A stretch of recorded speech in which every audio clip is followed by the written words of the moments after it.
in the sun-drenched cul-de-sac of Maple Grove Estates, where every lawn was a manicured masterpiece and the houses stood like obedient soldiers, peace was ironically a fragile thing. It was the kind of neighborhood where dreams were neatly trimmed along with the hedges, and whispers of discontent were easily drowned out by the hum of lawnmowers. Yet beneath the serene surface tension simmered much like the unspoken rivalry between neighbors that could be found behind every pristine picket fence.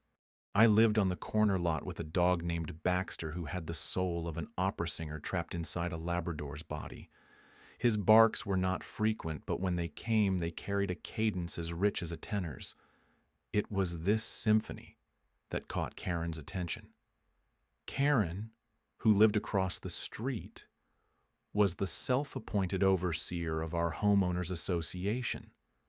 With a clipboard, seemingly glued to her hand, and a gaze as sharp as a hawk's, she missed nothing.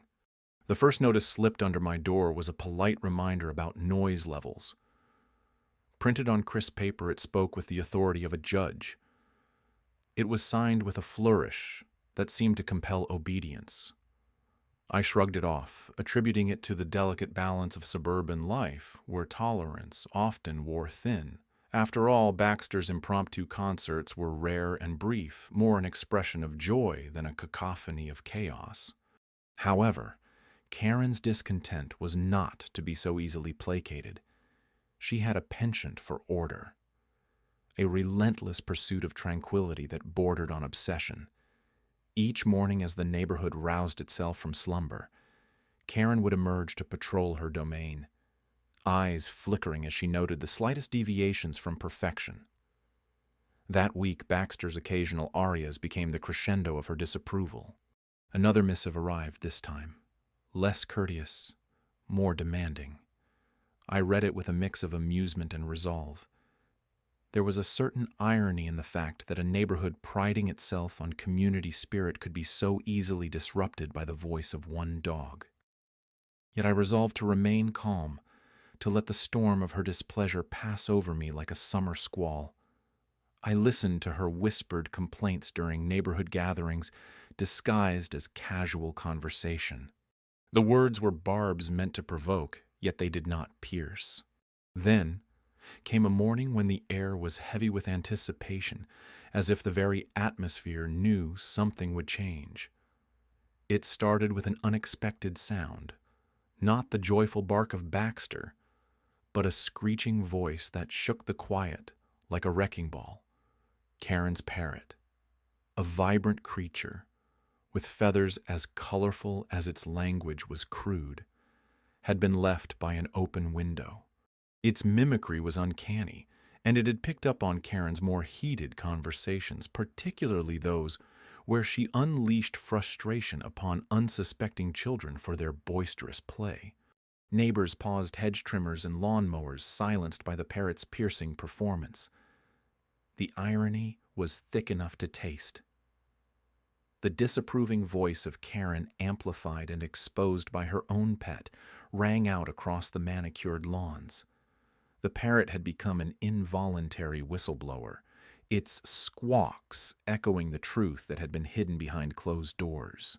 As the neighborhood absorbed this revelation, I felt a shift in the air, a subtle change like the first breath of wind before a storm. Karen, who had sought to silence Baxter, now found her own words reverberating through the community, louder than any dog's bark could ever be. In that moment, a quiet satisfaction settled within me. A realization that sometimes justice doesn't need to be pursued. It arrives on wings of irony. The morning after Karen's unexpected visit, I found a neatly folded piece of paper tucked under my windshield wiper.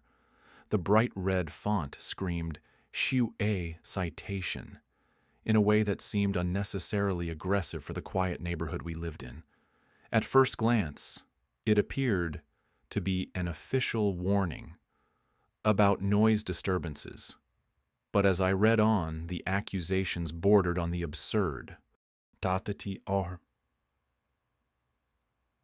failure to maintain a serene auditory environment. It said my dog Max had apparently shattered the neighborhood peace with his joyful barks. The letter listed specific times that Max had allegedly disturbed the quiet times that I was certain he was curled up on the couch, dreaming of chasing squirrels, not barking. I walked back inside, clutching the citation as though it was a relic of some arcane ritual. A soft snoring sound came from the living room, where Max lay blissfully unaware of his newfound notoriety. I envied his detachment, the simplicity of his world where a patch of sunlight was all that mattered. The next few days unfolded like a carefully choreographed drama. Karen, with her clipboard and oversized sunglasses, strutted around our small enclave, whispering to anyone who would listen. Each encounter was like a ripple in a pond, spreading her version of the truth with precision. It didn't take long before the whispers reached me, carried on the subtle breeze of neighborly curiosity. With each passing day, the list of infractions grew longer. A fine for leaving my trash bin out an hour too long. Another warning about my hedge being half an inch too high. Each notice was a sharp reminder of her newfound power wielded like a sword with reckless abandon. And yet amidst the chaos there was an irony that didn't escape me. Karen's own Parrot, a vividly plumed creature that seemed more like a misplaced jungle resident than a suburban pet, had begun to mimic the very thing she despised. Its shrill voice echoed through the neighborhood, an unwitting whistle-blower of Karen's tirades. It repeated phrases that were unmistakably hers, a cacophony of chastisements and complaints interspersed with her orders to her children. The parrot's echo had a sharpness that cut through the facade of propriety she so desperately tried to maintain. It was both a symptom and a symbol, an unintentional rebellion against its owner. The absurdity of it all was almost comical if it weren't so deeply entrenched in the fabric of our daily lives. Karen had become a self-appointed sentinel of silence, yet the one creature she couldn't control was her own. I reflected on the irony as I tended to my garden, the rhythmic sound of the spade a small act of defiance against the silence Karen craved. Here, in this small patch of earth, I found a sense of balance. Nature thrived on its own terms, indifferent to the whims of control. As evening settled, I watched the sun dip below the horizon, casting long shadows that seemed to swallow the day's tensions. The parrot's voice drifted through the night, a haunting reminder of secrets and lies. In that moment, I realized it was more than just a bird. It was a harbinger of change, whispering truths that could not be silenced. And so I waited for the next act in this unfolding drama, for the balance to tip in, ways unforeseen, silent yet poised like an orchestra, awaiting its cue. The morning sun filtered through the lace curtains, casting a delicate pattern on the living room floor. The calm before the storm. I sipped my coffee, staring at the stack of documents before me. A compilation, a testament, a silent resistance forming, leaf by leaf. Karen had left no stone unturned when it came to finding faults in others. My dog Max had been her recent target, with his joyful barks echoing down the street like a melody. Only I seemed to appreciate. But I was ready now. The evidence she had unwittingly provided was too delicious to dismiss. The incident with her parrot was an unexpected gift. I still chuckled at the irony. Her incessant yelling meant to correct the neighborhood children had been parroted back with uncanny precision by her feathered friend. An unintended recording device, a traitor in a cage, revealing the truth she so desperately tried to veil. It sang its song of irony, and I had been there to witness it. Weeks had passed since the parrot's revelation, and Karen had grown strangely quiet. Perhaps she thought it had been forgotten, or maybe she was plotting her next move. Either way, my plan was already in motion, slow and steady, like a river carving through stone. I had spent my evenings documenting everything. Every note she left on my doorstep, every complaint lodged with the HOA board, and now the pièce de résistance, the recordings of her parrot. Each piece carefully catalogued a mosaic of her own making, waiting to be unveiled. The neighborhood had its suspicions. Karen's reign of petty grievances was no secret, but the parrot's recital had been a unifying moment, a shared secret that whispered through the streets. I could feel the neighborhood's quiet support, a current beneath the surface ready to swell when the time was right. Today was the HOA meeting. The room was filled with the usual faces, polite nods, and the shuffle of papers. I sat silently, the documents a comforting weight in my bag, waiting for the right moment. Karen across the table wore her usual expression, a mask of civility stretched over simmering disdain. The meeting droned on a symphony of mundane community concerns. Then, as the floor opened to new business, I felt the moment arrive. I stood my voice calm, steady, a quiet storm brewing within. I outlined the facts with measured precision, each word a step closer to unveiling the truth. The room held its breath as I introduced the recordings, letting the parrot's voice fill the air, a haunting echo of her own. Gasps rippled through the room, a tide of realization washing over the gathered assembly. Karen's face was a portrait of disbelief, her mask slipping to reveal a flicker of vulnerability.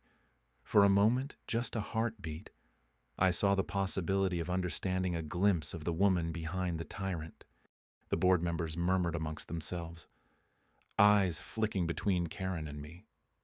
I had not come to seek retribution, but to restore balance, to remind her and everyone of the community we were meant to be. As the meeting adjourned, a sense of quiet vindication settled over me. The documents remained a testament to the truth, but their power lay not in punishment, but in the possibility of change. The aftermath was subtle, like the first buds of spring after a harsh winter. Karen walked a little softer, her voice lowered to a murmur. The neighborhood seemed to breathe easier, a collective sigh of relief. I returned home, Max greeting me at the door with a wagging tail, his joyful bark echoing once again in the quiet street. The sun was setting, painting the world in hues of gold. Balance restored, a new day dawning. The sun rose slowly over our neighborhood, casting a golden hue over the tidy lawns and symmetrical hedges. It seemed like any other morning, but beneath the surface, tensions simmered. Ever since Karen's parrot had revealed her less than angelic interactions with the neighborhood kids people, had begun to notice things, odd things, not just about her, but about the entire community. It started with the whispers.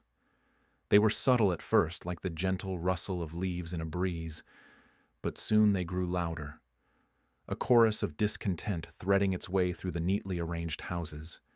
The neighbors were starting to talk, and not in the friendly, polite way that was expected.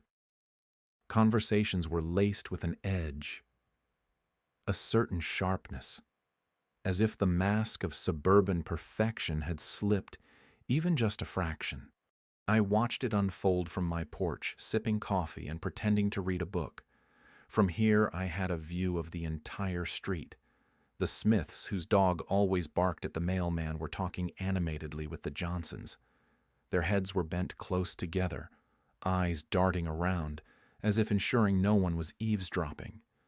But of course, everyone was watching. Everyone was listening. The irony wasn't lost on me. Karen had tried to police the noise to maintain her ideal silence, but it all backfired, spectacularly.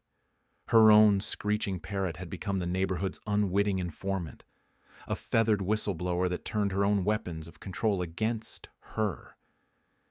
And as if on cue, there it was again, the echo of her own voice, wielded by the bird, reverberating through the air. Distant, yet clear, an uncanny mimicry that sent ripples through the street. People started to notice more than just the parrot's cries. They began noticing each other, how tightly wound everyone seemed, how the carefully maintained facades barely hid the stresses beneath. I saw Mrs. Ramirez, who always prided herself on the perfect azaleas in her garden, get visibly agitated as Karen passed by with her clipboard.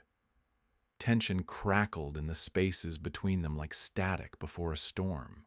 Karen seemed oblivious to the shift, or perhaps she chose to ignore it, doubling down on her routine inspections, her air of self-assigned authority, unwavering. Yet there was a difference in how people responded to her now, a stiffness, a refusal to meet her eye. The children no longer scattered at the sight of her. They watched with a boldness that was new. Emboldened by the parrot's unintentional rebellion, a transformation was underway. It was almost poetic, how the seeds of her own downfall had been sown by her relentless pursuit of control. I watched fascinated as Karen continued her rounds, a solitary figure trying to maintain order in a world starting to slip out of her grasp.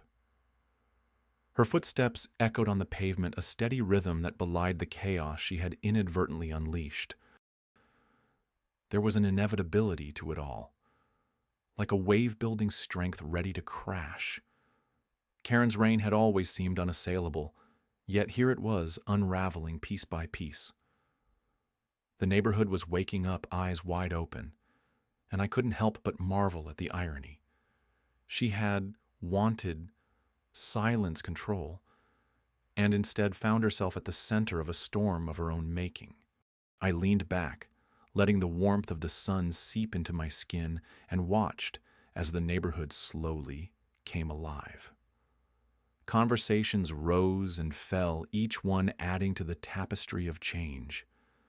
The facade was cracking, and in its place something new was beginning to form.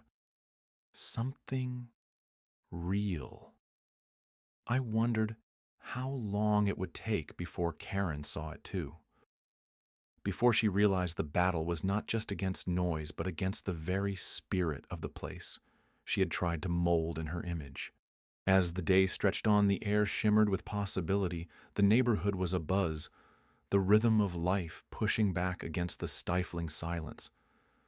And somewhere high above, the parrot screeched again, a fitting herald of the change to come.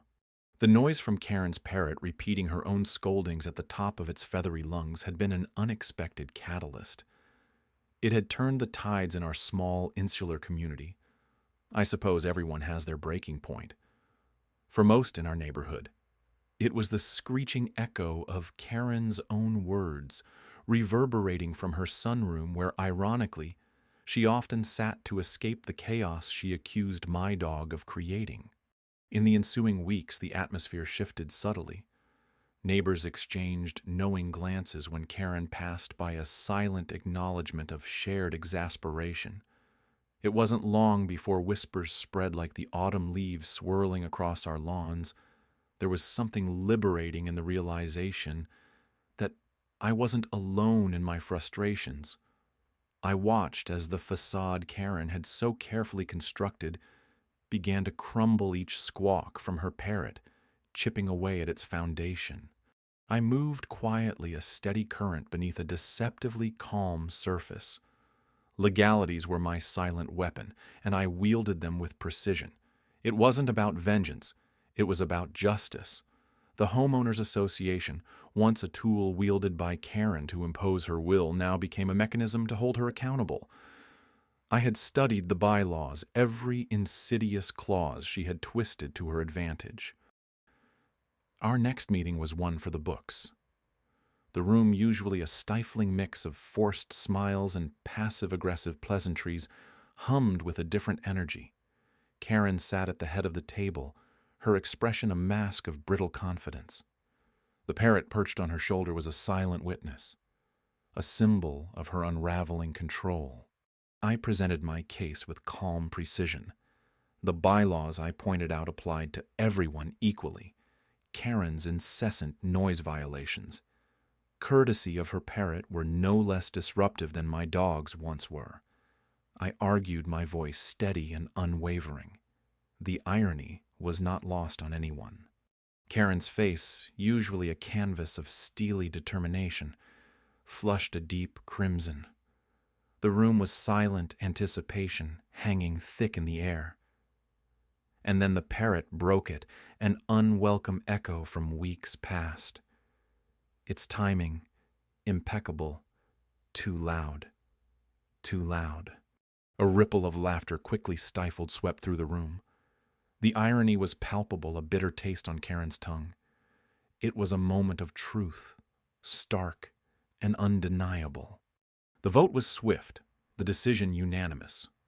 Karen's reign, bolstered by fear and intimidation, was over. It wasn't about silencing her. It was about restoring balance. Justice in its own poetic way had been served. As I left the meeting, the air felt lighter, the evening sky a canvas painted with the promise of change.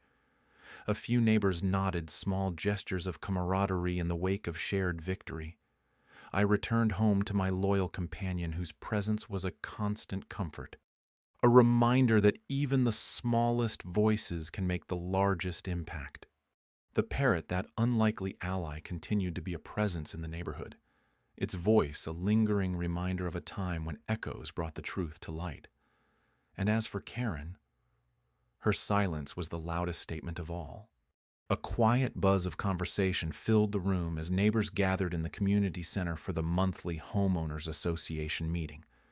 The air felt charged like the moment before a summer storm, anticipation and tension woven into every murmured word and nervous glance. I found my seat at the back, a vantage point that offered both a view of the room and a strategic position should a quick exit prove necessary. The events of the past few weeks had unfolded like an improbable drama. Karen, with her perfect coif and razor-sharp glare, held court near the podium, her eyes scanning the room like a hawk searching for prey. She had been the self-appointed ruler of our little suburban kingdom for too long, her reign marked by arbitrary rules and a disdain for dissent. The parrot of all things had been the catalyst. The bird was a relic from her late husband's eccentricities, an aging creature that had spent its days repeating snippets of conversation it overheard. Most of us had ignored the bird, just like we ignored Karen's latest edict about lawn decorations or the precise length of acceptable grass. But then, in a delicious twist of irony, the parrot had turned witness, unwittingly amplifying the very tones she reserved for scolding mere mortals. I had been tending to my garden when the parrot's mimicry first floated over the fence. It wasn't the usual squawks or jumbled phrases. It was Karen's voice, brittle and sharp, the words she hurled at neighborhood kids caught on their bikes, or her berating of my supposedly too loud dog. The neighborhood kids had giggled at first, but then recorded it, spreading the uncharacteristic indiscretion like wildfire through the community. The recordings had made their way to our HOA president, a man as tired of Karen's antics as the rest of us. This meeting was supposed to address that very issue. Would Karen's position finally weaken? Could my dog and all of us breathe a little easier? As the meeting commenced, I watched her with a detached curiosity. Even now she held herself with a rigid elegance, as though her composure alone could ward off the tide of discontent. Her eyes were defiant, but there was a hint of something else beneath the surface, a flicker of uncertainty. As the minutes ticked by, the agenda meandered toward the inevitable. The room grew quieter, an unspoken understanding that we were at a crossroads. The HOA president cleared his throat, his discomfort palpable. And then something unexpected happened. A small, nervous laugh rippled through the crowd as someone played the recording of the parrot, Karen's own voice. Frantic and accusatory, boomed through the speaker, a caricature of authority, unraveling into absurdity. The president's gaze moved from the recording to Karen, his face a mix of apology and resolve. She bristled, her cheeks a deepening crimson. a queen caught without her crown. In that moment, her veneer of control cracked, revealing a glimpse of vulnerability of the woman beneath the armor she had constructed. The decision was swift but mercifully gentle. Karen would step back her role in the HOA, reduced to a quieter voice among many a compromise, yet an end to her reign of rigid rules and arbitrary enforcement. As the meeting adjourned, I lingered, watching neighbors filter out, some glancing at Karen with sympathy, others with a quiet satisfaction. The room seemed lighter, the air less charged. Outside, the sun had dipped below the horizon, leaving a cool, gentle twilight. I walked home, my dog trotting happily beside me, his tail a metronome of contentment. In the fading light, the neighborhood felt renewed, a collection of stories woven together, each with its own quiet power. Karen's parrot had done what we could not. It had given voice to the frustrations we'd all felt. It had exposed the absurdity, allowing us to find laughter where once there had only been tension. In the silence of my own home, I listened to the soft rhythm of the night. For the first time in a long time, it was peaceful,